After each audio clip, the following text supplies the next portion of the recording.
This is Identity at the Center. Welcome to the Identity at the Center podcast. I'm Jeff, and I am flying solo today.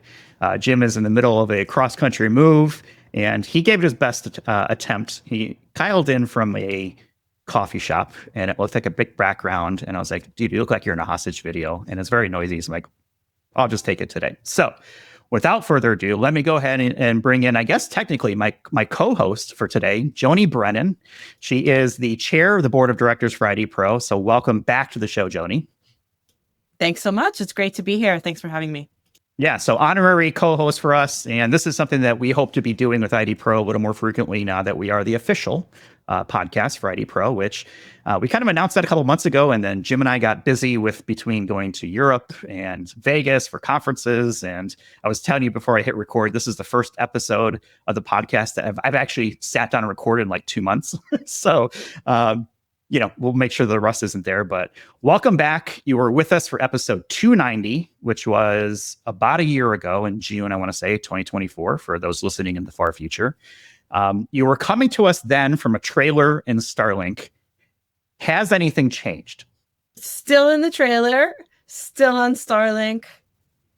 We're looking good. Hopefully we're looking good and sounding good. So yeah, still working off the side of the mountain, and just thrilled to be a co-host today. I didn't put that all together. So 290 co-host day. Like, wow, this is exciting. I'm super excited. Well, it's obviously the most significant achievement probably in your career.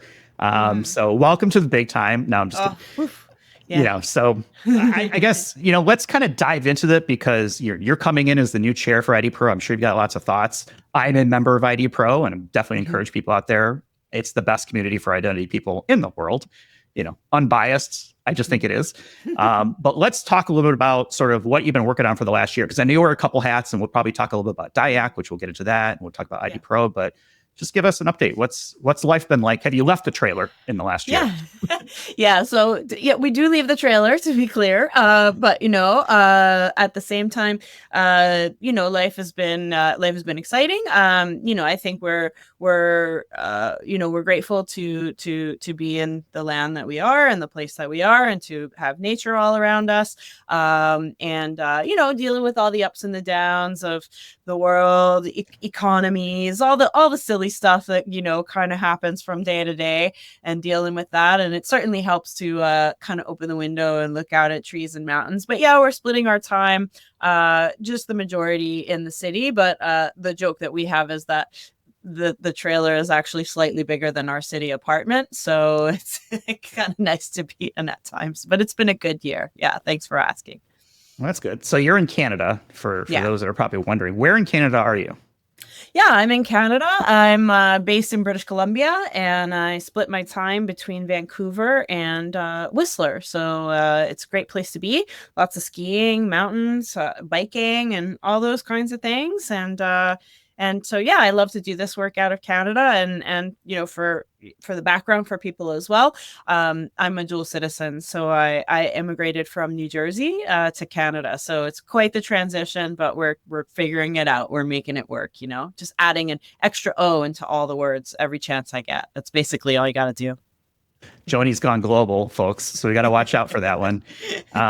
So the last year or so, we've had a lot of action in the IDPro world, and so I guess let's start with IDPro. Like, okay. What's the thing that the membership who is hopefully listening to this should be aware of, within the last, let's say a few months or so, and sort of what you're expecting here as you take over the chairman? Yeah, thanks for that.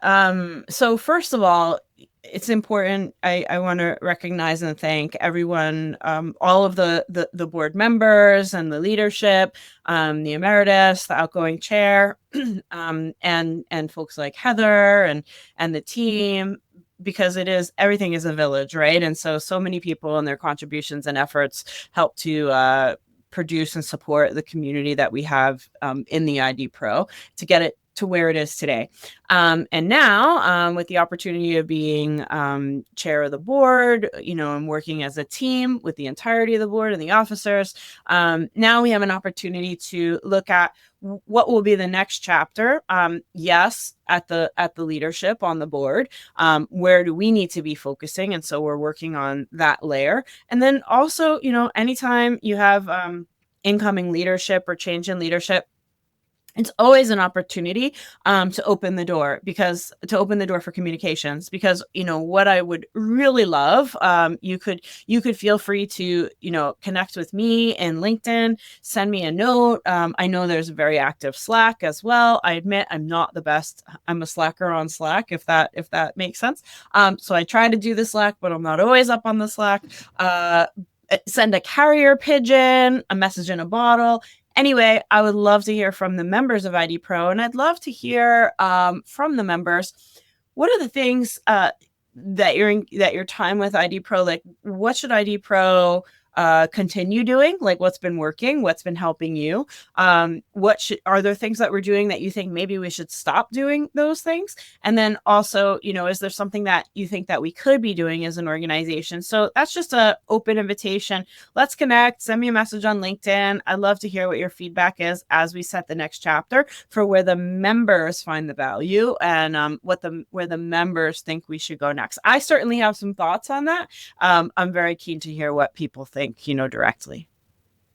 Yeah, I'm sure people have opinions. So now is the time, right? I think it's just kind of like what I tell people when I come in from a consulting. It's like, I can't fix what I don't know about. So unless you're willing to share and, tell the doctor where it hurts, you're going to have a much better experience of, resolving the pains out there. And there's lots of ideas. I'm sure I have several. I might even pitch a few here as we're kind of talking along. But I would definitely encourage people to reach out. I think that's one of the great things about the IDPro community is that, yes, it is a very active Slack channel, and people are always willing to help out. But that should go both ways, right? It should be, hey, how do we make this organization as best as we can? Yeah. And so, great ideas come from all sources. Let's destroy Joni's inbox. Good ideas. That assumes that it's not destroyed already. So let's add more destruction. Happy for that. Yeah, it sounds good. So what do you see as sort of next? You mentioned you have some ideas, and you and I were kind of chatting, and I'm sure we'll get into it, kind of off air. We'll get it here on air probably here in a minute. But what are some of your thoughts as you come into the role? And I want to be able to ask maybe some harder questions. And we didn't prep for this. So it's kind of like putting you on the spot. But, what are the things that you think IDPro does really well? And what are the things that we need to get better at as a group? And I mean that in a spirit of love and communication, and let's make this thing better. Totally, right? So we did not do a lot of, or even really any prep. But that's awesome, because we know the space, we're here to talk, and nobody claims to have all the answers. So that makes the conversation a lot easier to have. What I think, because what you think IDPro does well or doesn't could be very different than what I think it does well or not. What I think it does well, number one, I think it connects people. It connects people who are in this industry, whether they're just new coming into the industry, whether they've been in it for a while, or they're really senior level and they've been in the space for quite a while. It connects at all levels. People that are dedicated to identity and identity management as a profession. So I think that's really well done and happens at the conferences and through outreach like this and in LinkedIn. And I see it all over the place, and Slack, and I see it all over the place. Another thing that I think that IDPro does well is the capabilities survey each year. Where are we feeling? Where are our technical skills as a community? Taking the sentiment of the community for where we are in our aptitude and our learning and what our perceptions are. So I think that's a really valuable piece of work that's unique and I would expect should keep going. And then the other piece I think that IDPro does well is, of course, the CIDPro and having the certification program that's well founded and well built. And by the way, based on the BOC. So I think the BOC is definitely an asset that continues to grow and continues to grow over time. So those are just a small list of all the things that I think IDPro is doing really excellent at. Where do I think that IDPro could improve? I think that there's work to be done collectively. Listen, I've spent my career in nonprofit organizations and being a team member in nonprofit organizations, specifically on identity. So I've got 25 years in all of those roles around that space. So one of the things that I was looking for more in IDPro is like a little bit more structure. Like how do we get together and share information? What are those structures? How does it work? Should we have, even I am kind of looking around and just saying, okay, well, we've got, files over here, we've got Slack, and we've got this. And I'll tell you, some of this might be, some of my thoughts here might also, I also ponder quite often the kind of the two poles of models. If one's centralized and one's decentralized, like leaning too far into either of those has challenges and opportunities. And me personally, sometimes I feel like IDPro is really, really decentralized, and I'm looking for a little bit more centralization in the middle for what's the best way for us to engage. How do members, aside from going on a podcast and saying, hey, what do you think? What are the channels by which members could be raising opportunities and raising ideas? Because I truly believe that when we're all contributing together and we're all, this is our organization. And so we all have an opportunity to contribute to it, to shape it, and to continue to make it more valuable. So I think a little bit more structure is something that I'm kind of keen on so that the members have more opportunity. And then, the other piece of that as well is something I've been really trying, a problem space I've been trying to whittle away on in my day job and in my job as volunteer chair on the board is I get a sense that, when I take the skills survey every year or complete it, I'll give myself away. I'm one of those people, I think there's a question that says, do you feel like a professional yet? Or something like that at the end. And I'm always like, not yet, almost, maybe next year, so I'm always kind of looking for what's that space of improvement. And sometimes I wonder if there's, the word identity is a really, really big word. And I've in fact been in other forums sometimes making the case for not using the word identity for the work that we do, because sometimes I think it's either too wide or the person on the other end thinks it's something different than what we're trying to communicate. So we're not going to change that word necessarily, but I do think kind of underneath that is, what is an identity professional? In my own view, I think an identity professional is someone who is the software engineer. I also think it's the person who's got the policy advocacy and understands the policy and governance landscape. I think it's the person who does the comms and can communicate what's the business problem that we're trying to solve here. Why should you even listen to the conversation that I'm having with you about authentication or wallets or this or that?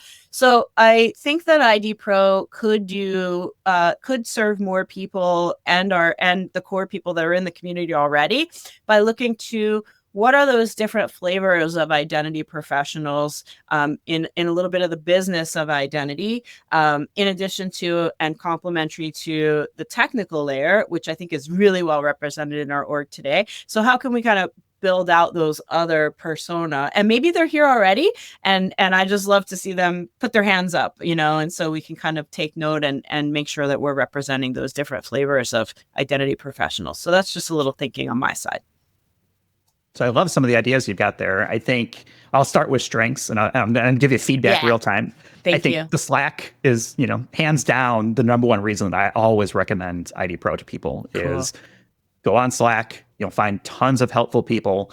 For the most part, the identity community is not sitting on knowledge and thinking of it as a competitive advantage. Now, yes, we have vendors and stuff like that. I get that part of it. But for the most part, most people are in this together. And so having a place where you can ask like literally any question about identity and get answers back from real identity people is hands down to me, that's worth the membership fee per year.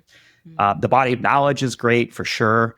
I don't want to underestimate the challenge of trying to curate all that. And I think this is where Heather and her, I think she has a library background, right? Is, definitely helps out with that kind of stuff. But that's stuff that has to be kept evergreen, because the question, on the survey is, well, do you consider yourself, an expert in IAM, or, when do you think you're comfortable with it?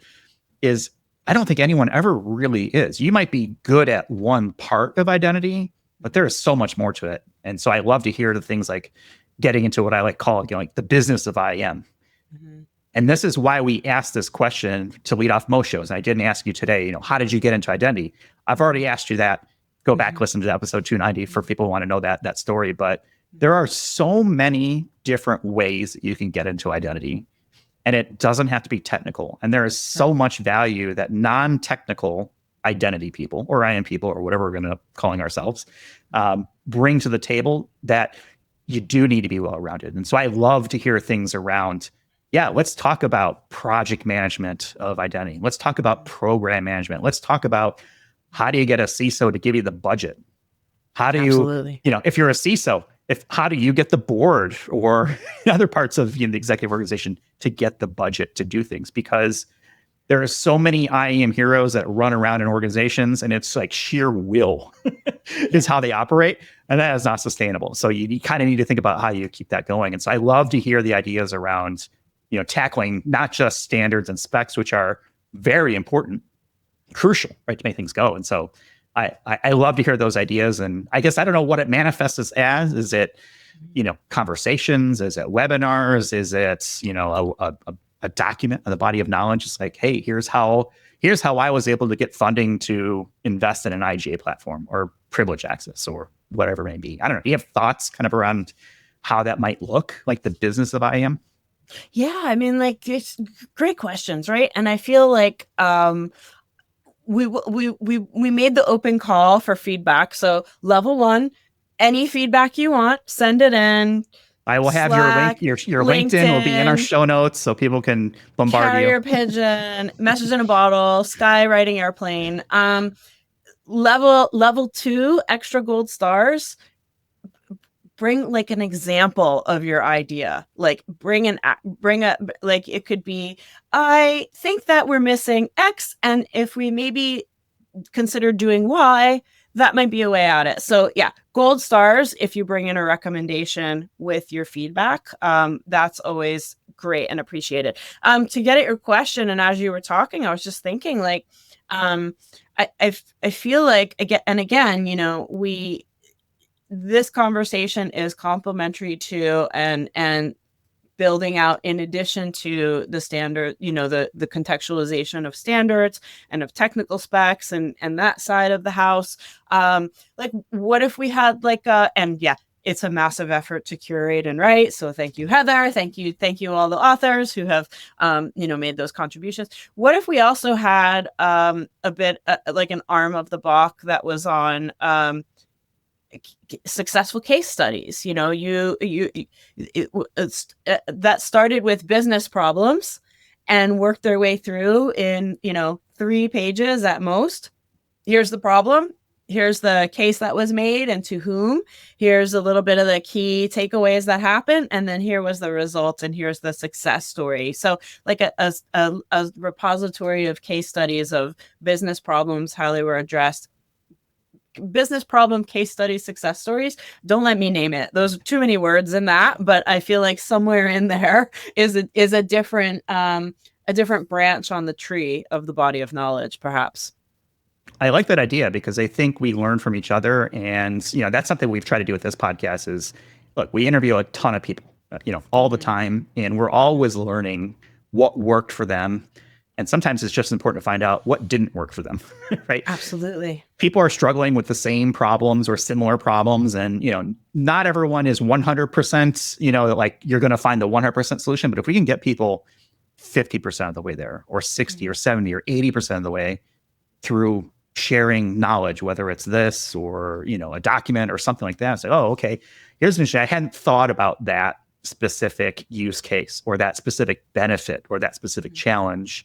I think that would be super cool to kind of have an area where people are willing to share that. Now, that does require people to share working and maybe even not working, maybe there's a list of things that don't try this because here's why you're going to have a bad time. Like we can protect each other from going down a path that has already been traveled and is, let's say, the odds of success are unlikely.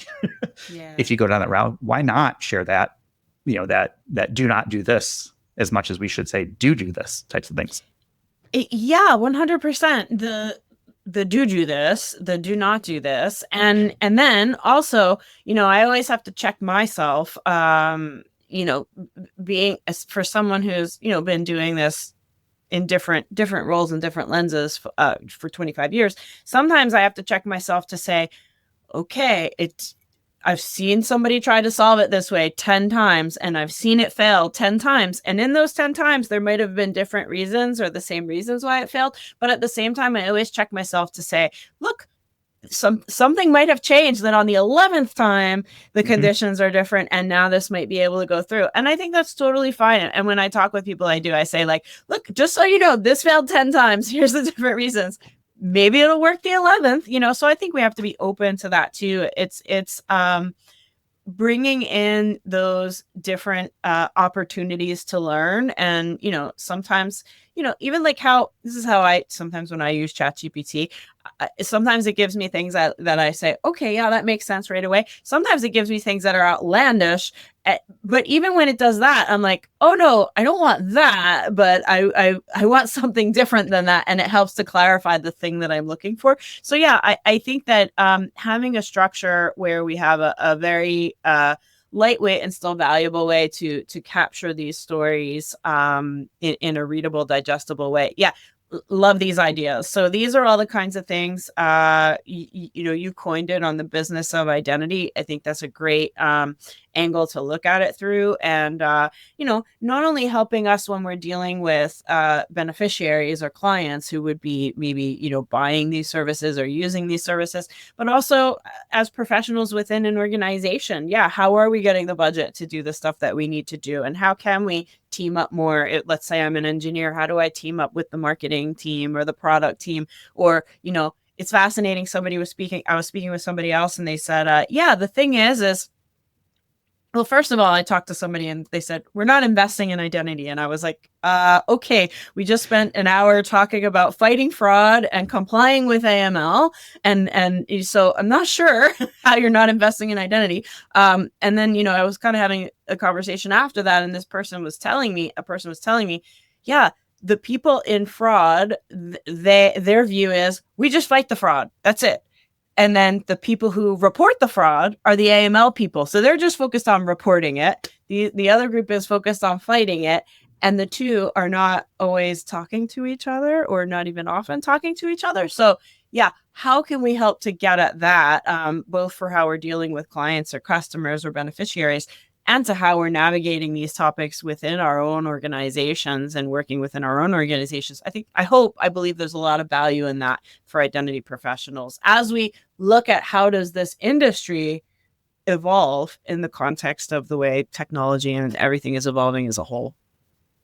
I feel like sometimes IAM is a little bit of Game of Thrones or West Wing or whatever other political drama that you want to throw in there, because politics plays such a big part in identity. And I don't know if enough people kind of recognize that. I know there's a lot of people out there that are like, I'm just doing my thing. And why is politics involved? Hey, it is. And I don't mean, world politics, although sometimes that is.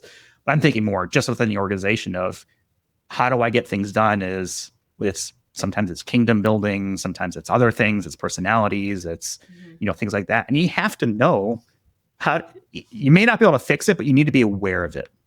Yeah. If you can, chances are you're probably not going to fix it by yourself. But if you can be aware of it, just think how far along you'll be in addressing some of the problems or getting the buy-in, support, or whatever it may be. So, like that's another area that I think, and I'm not smart enough to be the one to get into it in detail, but the politics is a real thing when it comes to identity. Yeah, and on that topic or that lens or that flavor a little bit, something else that I've been spending time sort of similar, just really trying to take stock of this industry as a whole and build out some insights around it, and what is the next chapter to 2030 look like, year 2030 from here. And something else that I've been thinking a lot about is sometimes I think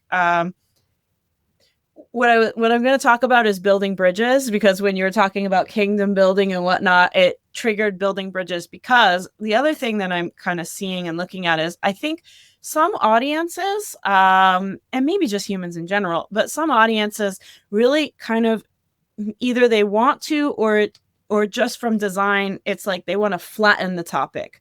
Identity is this, or credentials are very flat, like credentials. Here's the thing, it's called credentials. Okay. But at the same time, a credential for a person has a much different set of requirements regarding privacy, regarding where it needs to be used, its utility, and all those. Like, there's so many different constraints around a person credential versus, let's say, you've got a credential for a product and a supply chain. And that credential needs a lot of transparency because it's subject to audit and other types of, across the supply chain. And it needs a lot of international interoperability. So I'm even kind of thinking about, when we talk about trying to work on language around interoperability, looking at using credentials as an example, thinking there's people credentials, business credentials, supply chain credentials, all these different kinds of credentials that have very different requirements, and then also layering a lens of something else, which is local. So your credential at home, how does that work for you? What are the needs there? Versus a national credential, and kind of what's the lens there and what does that need to do? Versus an international credential, because I think that in the context, now to come back to your point, in the context of politics, there is a kind of a story over time of kingdom building. Okay, we've built a kingdom around SAML. SAML's terrible. Okay, fine. Now we've kind of reinvented that kingdom, but with OpenID, but it's a lot easier, but it has its own bucket of challenges, and whether you love OAuth or don't. So standards become kingdom building. And what I'm trying to look at is, where are the areas where, how can we as an ecosystem support pockets of interoperability and innovation? Maybe that's local, national, international. Maybe that's industry based. And then where and how can we build bridges of trust across those pockets of interoperability? But anyway, that all sort of feeds back. I think it's like similar patterns to, you're an engineer, you're a marketing person, you're an executive. It's getting these groups of people, understanding what motivates each of these groups of people, and then finding ways for those groups to put their strengths into the middle. So anyway, that's another thing I'm spending time thinking about recently. So I feel like this is starting to bleed over into a little bit of more of your day job. And then I didn't introduce you as such, but you're also the president of DIACC, or the Digital ID and Authentication Council of Canada. Did I get that right? You did. Thank you. Okay. You got it. Acronyms are hard sometimes. Are some of those conversations that you're having in that professional capacity bleeding over into some of the things that you see IDPro needs to start to think about or tackle or challenge?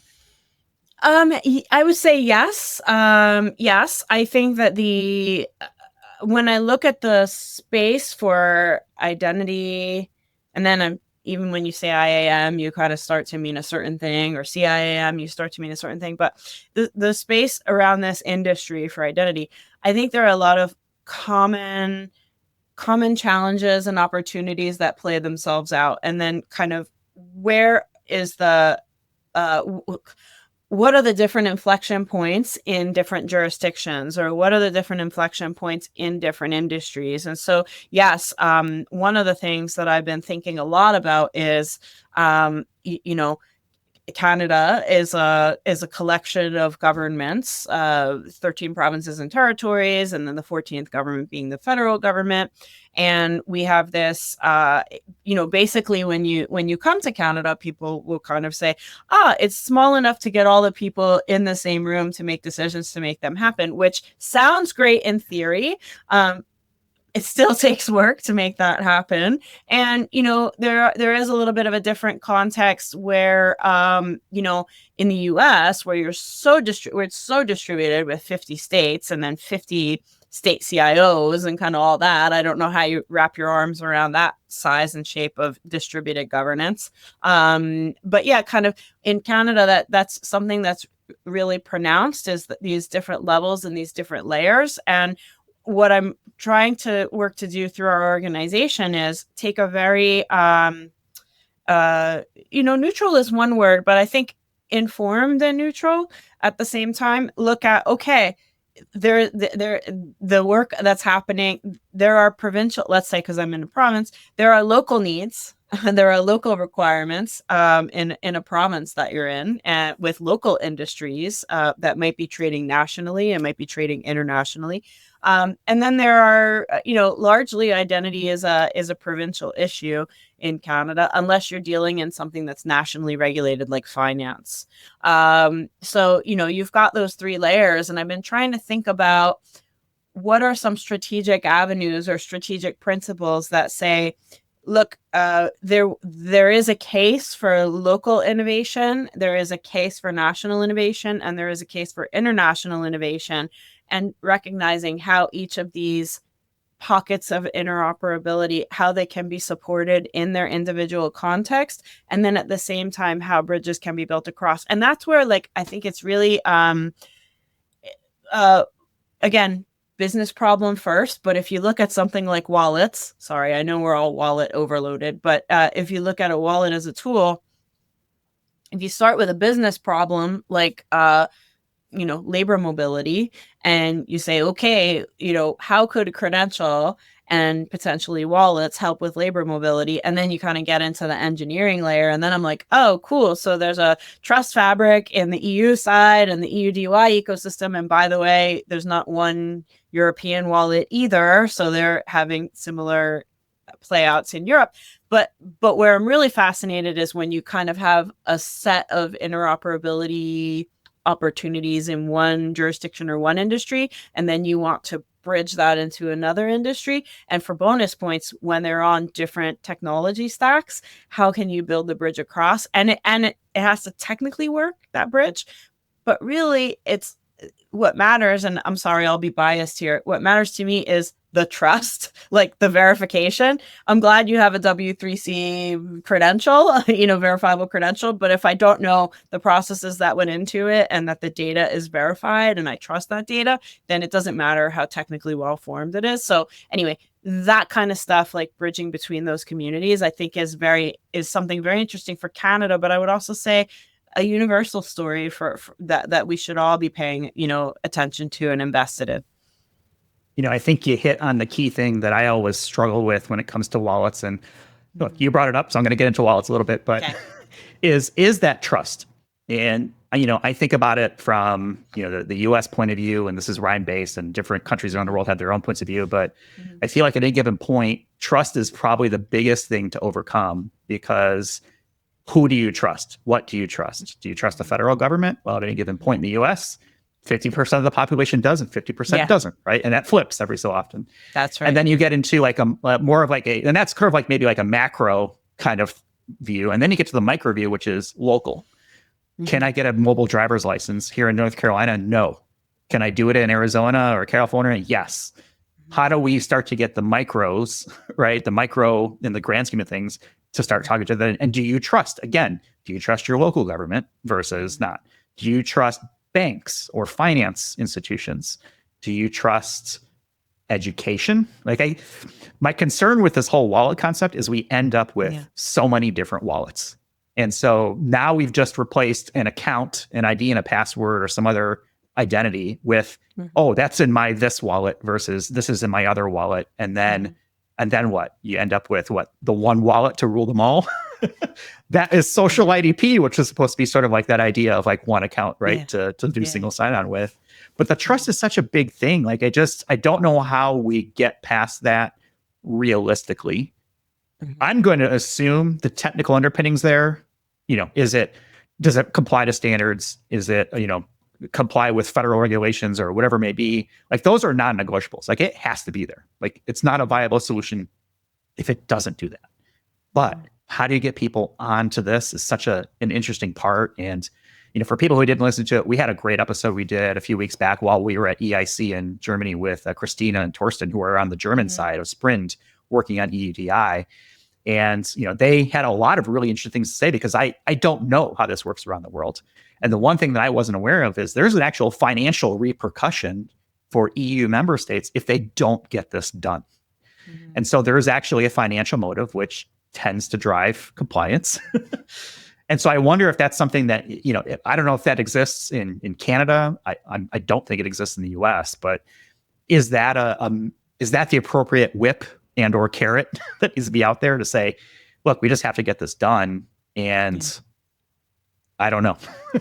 Yeah. I mean, it's always carrots and sticks, right? And I guess on the topic of wallets, this is where and Heather Flanagan did some awesome writing on kind of governance and distributed models recently that I thought hit the nail on the head, because something that I've been thinking about a lot is, in terms of the pattern, you have centralized systems, and then, there's a push to decentralization that has its benefits. But what often happens in those very decentralized ecosystems is that quite often some kind of intermediary needs to step in order to secure the security, bring the control, bring the trust, I know I'm being really recursive there, but often you need some kind of intermediary when you want to start doing high value exchanges or high value transactions. So I'm like, is it just the nature? Because if everything is a disambiguated wallet for everything that you do, now you've just recreated the password problem, and this is great. Okay, fine. But I think there's also there's hard questions as well, or hard positions to be taken or work to be taken. I mean, I also try to separate my thoughts on big tech governance at the political level, at the government level, and kind of their role there. At the same time, people already have platform wallets in their phones. And so what's going to be different or better? And, being clear with citizens or residents about why they can or cannot put a credential inside of a platform, of a big platform wallet, because I think you have to ask, if you wanted the most adoption, then going the path of the big platforms is the one that's going to get you there.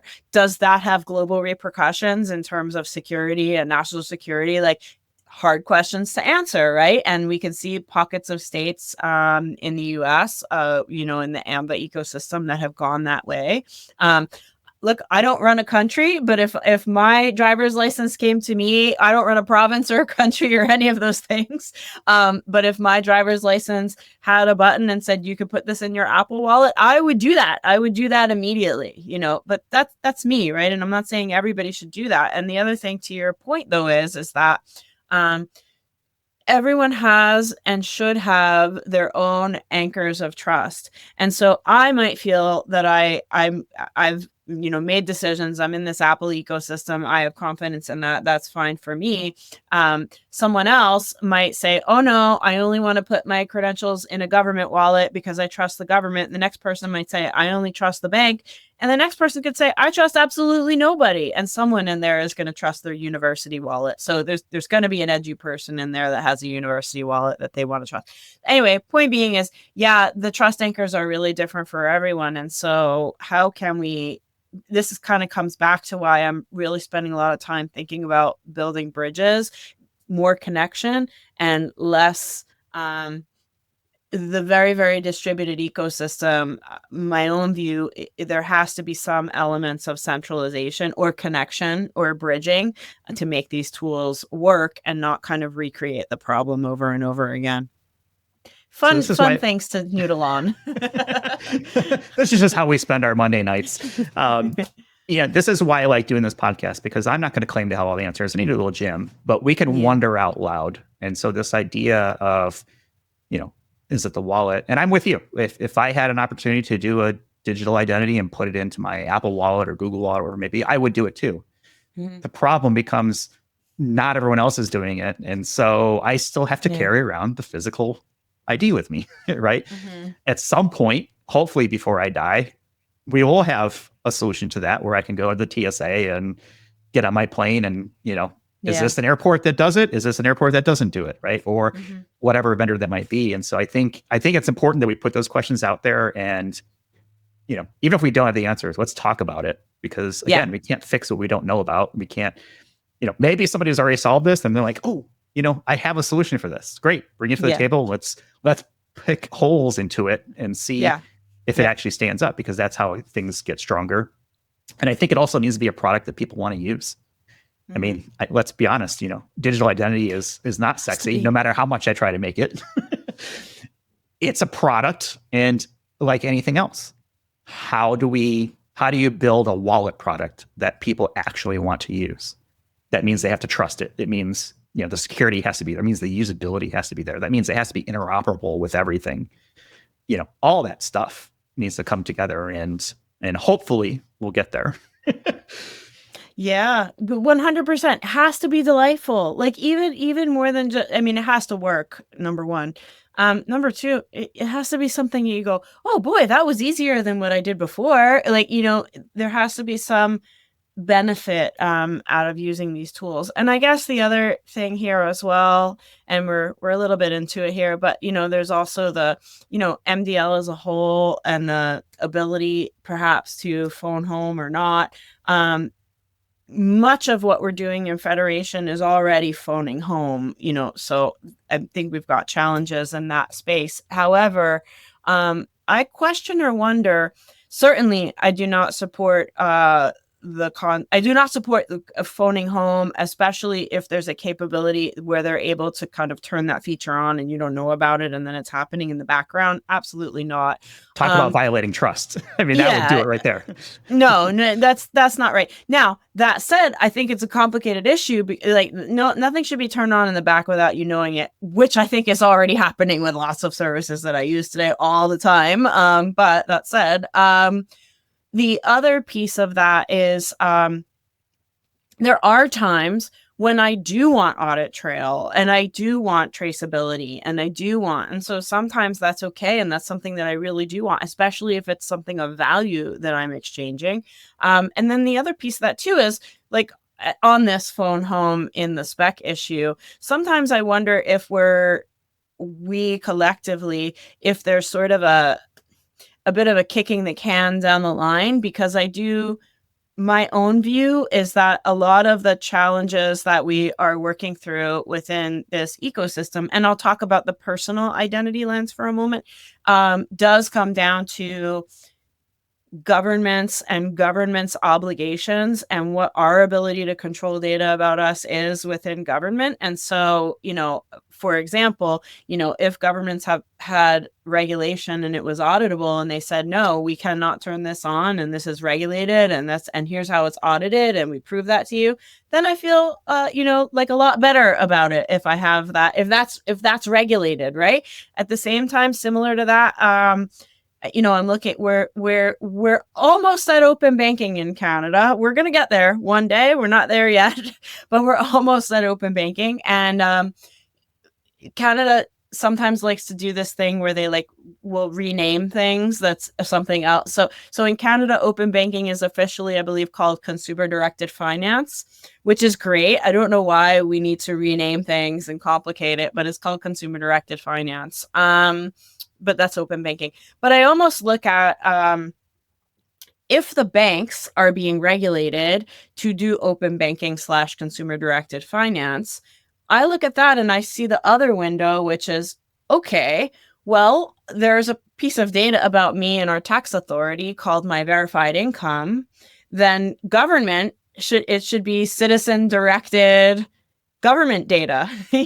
I should be able, as a citizen, to tell the tax authority, I need this data wrapped up, lock and key, immutable, and I need that shared with my bank. We could talk all day about if that happens in a wallet or a network or how that happens, but that linkage of citizen-directed data, I feel like that is part of a missing piece of accountability in a lot of these. I feel like it's hard for us to tech our way out of something that is a governance issue that also needs to be governed. But that's probably because I'm not an engineer. I just hang around with them. Just enough to be dangerous is the way I like to put it. It's like, all right, I can talk a good game, but don't savvy sit down and write code. You do not want that. No. So, but I that said, these are complicated landscapes, right? And that's why we have to have conversations like this, and to kind of bring full circle. That's why we need to bring these different windows and these different persona into the discussions that we have in this thing called identity, which is very, very vibrant. Tech, governance, comms, product, the whole deal. Yeah, I think this is, and maybe this is my final point, circling back to IDPro, is I'd love to see more international kind of conversations taking place, because look, I only know what's going on in the US because this is where I live and work and spend 99% of my time.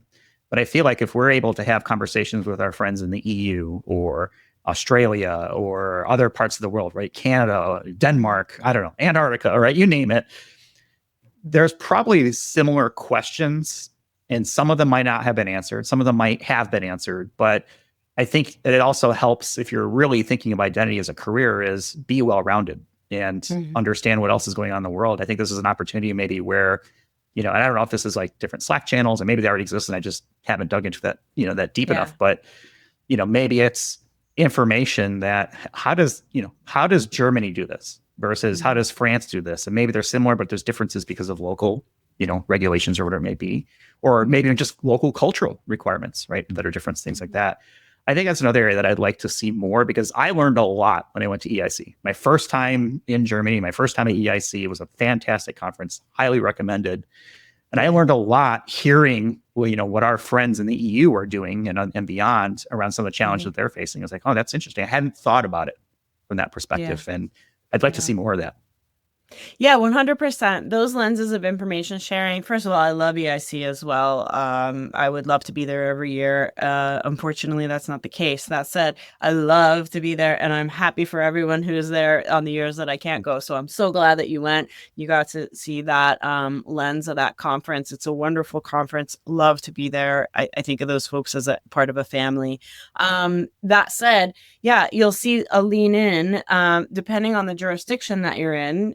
You'll see different leans in on different industries. You'll see different leans in on different issues. I was having another conversation with somebody else this morning, and they asked me about kind of how much the role of AI and fraud is kind of showing up in our space. And we were talking a little bit about NHI and kind of that space. And and I said, oh, well, what's been happening in Canada is because the fraud has been so bad, it's called FinTrack. This is our basically our KYC AML regulatory body who is responsible for those regulations.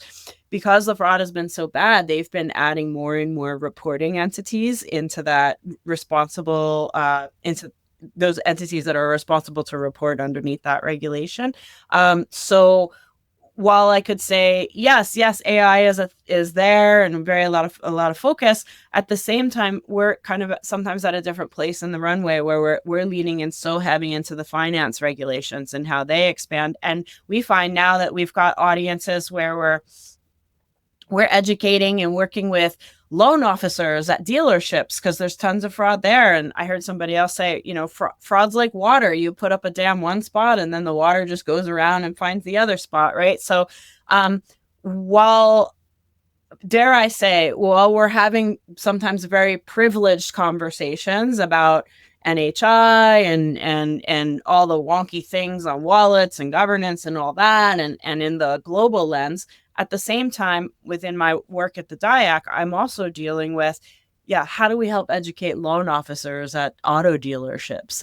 And how can lawyers verify the identity of their clients because they're now, responsible as well, and things like title insurance and all the fraud that's happening in the real estate space as well. So you've got to look at, we as a community have to look at both the we have to do the yoga of the big transformational issues and the geopolitical and internal political and all that, and those issues.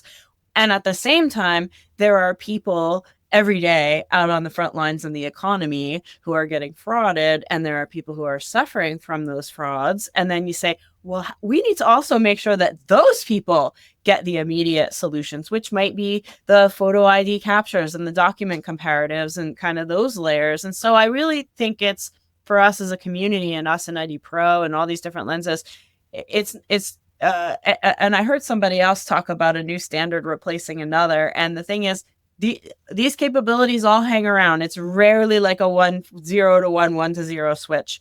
And we're kind of stepping our way through. And so we as an industry have to kind of look at the whole chain for how do we help the person today with the stuff today, and then leaning into the national work, the international work, the AI layers. This is why it's a fun industry though, right? I mean, there's so many different layers to look at it through. So this is why you can't ever really be a trillion expert, is because it's always something new, or it's either something new, right? Like AI is kind of the thing right now, and NHI, right, is all that stuff, or it's something really old. We still have mainframes, and they still need to be secure, and they're still running billion-dollar organizations off of mainframes. 100%. It's a great example. I love that example. And by the way, since it's been said 3 times, maybe 4, if you are the person who took the skills survey and you said you are an expert, I would love to speak with you. I want to hear more about you and what you do, because I'm sure on the bell curve, there's a lot of people that don't feel expert yet, but I'm sure there's some people who said they are expert, and I'd love to hear their stories too. Maybe that's like the next like IDPro game show or something like that, where it's like, defend your thesis, defend why you think you're an expert, and then people just try to throw stuff at you. Yeah, exactly. Yeah. Oh, the identity. Yeah, the identity group. We're a fun snarky bunch. So, but we'll welcome. You're all everybody's welcome. It is a great community, and we're glad to have you be part of it, Joni, and glad to see you, take on the role of chair here for us. I like to end shows on a lighter note, and we were kind of kicking around ideas before we hit record, and to pull back the curtain, I usually come up with sort of a stupid question or something at the end to kind of lighten the mood, because we do get kind of sometimes heavy, right, in identities. Like, let's bring back up to the surface. And you mentioned that you have a new addition to your family, and you have a puppy of some sort. People most likely are going to listen to this, and if they stuck around this long, you guys are the true heroes and people who drive this show. But tell us about your new puppy. Amazing. So yeah, if you made it for the bonus part of the episode, congratulations. Thank you for being a rock star. So the last few weeks of our lives have been taken up with something wonderful, which is a new puppy, a new addition. So just to kind of draw the circle, we had a German Shepherd Husky mix that made it almost to 17 years old, and he went over the Rainbow Bridge in November last year. So we were super, super blessed. Kind of took a moment, took a pause. We said, let's take a pause, and maybe the next dog will be like a very calm dog, and like coming off of a Shepherd Husky mix. So we ended up adopting a 8-week-old puppy on the 4th of July. He's a 4th of July baby boy. And he is very, very boring, very lazy. He's a German Shepherd Rottweiler, so no excitement is going to happen there. Just going to be lying around. No, he's a ball of energy, and this is wonderful, because it's look, I love dogs. The dogs are the best people. Sorry, cats are great people too. Don't come at me, Heather. No, I have this is a hill you and I can die on. Dogs are absolutely the best people, 100%.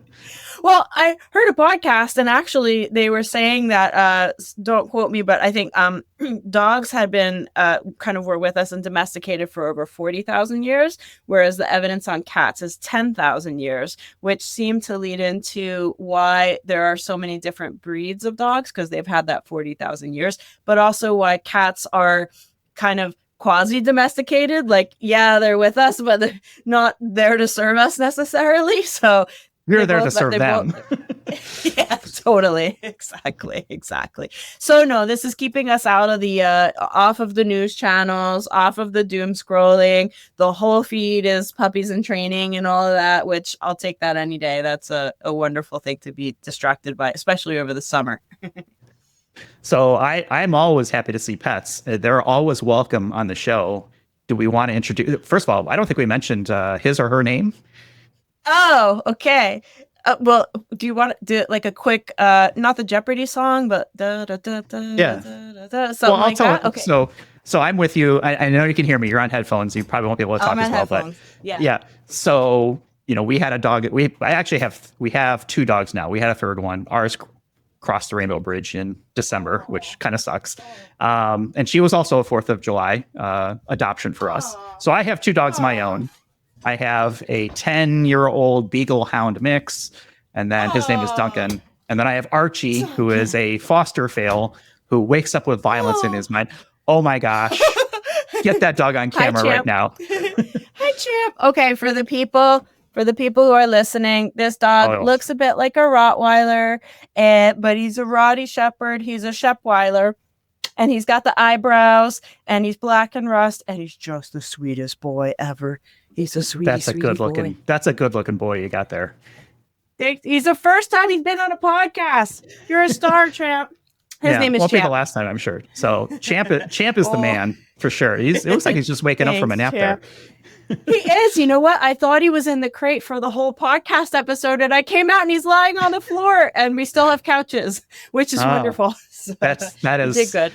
I remember, crate training and doing all that stuff with, our dogs, and I spent the entire month of July in Chicago on my front door steps, just with a leash. And all right, Duncan, are you ready? Let's go. And I took off, I think, 2 weeks from work to be like, it was like my PTO for the year was like, okay, I guess we're getting a dog. And that was it. I know what you mean, though. They get in that phase where you're like, let's walk. And they stare at you. You're like, no, let's do dog things. It does not compute. That's what we're doing now. But it's wonderful. Oh, thank you for kisses. Oh, he's giving you kisses. So this is, no offense to the rest of our conversation, but this has been the best part of the entire show. So I would encourage people, go on the YouTube channel. We'll have the video here and you can see Champ and Joni. And we need identity dogs. Sign your pets up. Your pets can join IDPro too, as long as they have credit cards. You're welcome. Well, they have mom and dad's credit cards. That's how typically that works. There you go. Sounds good. Oh, that wasn't official advice from the IDPro board chair, or maybe it was. I don't know. Yeah, you better be careful what you put out there now that you have this specific mantle and scepter that you are in charge of now. They're just not verified IDPros. That's okay. See, it all came back to trusts, and now we can't do that anymore. Okay. All right. Thanks, well, Joni, Jeff. I'm going to let you get on with your evening. And Champ, it's great to meet you. Welcome to the identity community, Champ. And I guess you as well, Joni. Thanks. Always great having conversations with you. I'll have links in our show notes for people to check out. So, your LinkedIn profile, again, feedback. Joni has said, bring it. So let's bring it. Please. Be respectful, obviously, of course, but bring solutions too. Like, bring those ideas. Like, nobody wants to be like, oh, this sucks. Okay, great. Like, what are your ideas to fix it? Or do you have ways, bring solutions if you can as part of it. I think that's always very helpful to say, okay, hey, here's some ideas I had on it. So I totally recommend that. And like and subscribe to all that fun stuff. And Jim and I will keep bringing you episodes as we always do every week. So with that, we'll go ahead and leave it for this week. Thanks everyone for watching and or listening. And we'll talk with y'all in the next one. Thanks so much. See ya. You've been listening to Identity at the Center. We hope you've enjoyed the show. Make sure to like, rate, and review. And we'll be back soon.